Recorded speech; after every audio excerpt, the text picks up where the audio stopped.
My twin took credit for the organ donation that saved our dad's life, so I let her have the spotlight until he woke up and asked for me. I'm 31, and my identical twin sister Riley has always been the golden child. Not because she worked harder or was kinder, just because she knew how to perform for our parents. When dad's kidneys failed last year, the doctors said he had maybe 6 months without a transplant. I got tested immediately. Perfect match. Riley refused, claiming she had career obligations and couldn't risk the recovery time. I donated my kidney. The surgery was brutal. 12 hours, 3 weeks of recovery, a scar across my abdomen I'll carry forever. But here's where it gets twisted. While I was still in the hospital recovering, Riley posted on social media about our family's journey and the sacrifice we made. She never said times she donated, but she worded everything carefully. Photos of her holding dad's hand, captions about giving a piece of myself to save him. Our extended family assumed it was her. Cousins commented, "Riley, you're a hero." Aunts shared her posts. Even dad's friends sent her gift baskets. I was too exhausted to correct anyone. I figured the truth would come out eventually. It didn't. At dad's welcome home party 2 months later, Riley gave this tearful speech about her sacrifice and how some things matter more than your own body. She got a standing ovation. I sat in the back, scar still tender, watching her accept praise for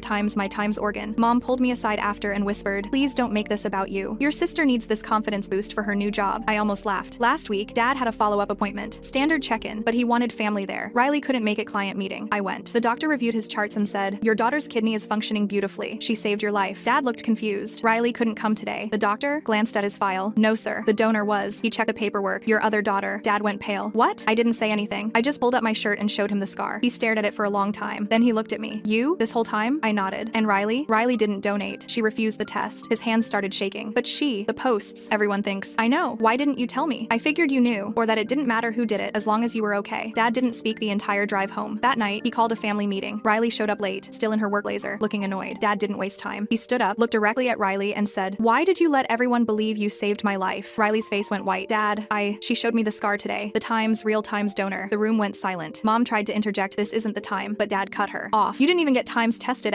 Riley. You said you were too busy." Riley's voice cracked. "I was scared, okay? I didn't know if I could handle it." "So, you let your sister go through it alone and then took credit for it?" She started crying. "I didn't mean times for it to happen. People just assumed, and I didn't correct them because I thought it didn't matter." "Didn't times matter, asterisk?" Dad turned to me. "How long were you in the hospital?" 3 weeks. "And I never visited you because I thought you were just there for moral support." I didn't respond. What was there to say? He looked back at Riley. "Get out, Dad. Get times out, times of my house." Riley left sobbing. Mom followed her. Dad sat down next to me, staring at his hands. "I don't know how to fix this." "You can't," I said, "but you can stop letting her rewrite history." He nodded slowly. "I'm sorry. I know." The next day, Dad posted on Facebook a simple post. "I want to publicly thank my daughter for donating her kidney and saving my life. I'm sorry it took me this long to say it." He tagged me, not Riley. The comments exploded. Family members who'd praised Riley suddenly went quiet. A few deleted their old comments on her posts. Others messaged me privately with apologies. Riley called me 17 times that day. I didn't answer. But Dad changed his will last week. Riley's not getting the house anymore. I am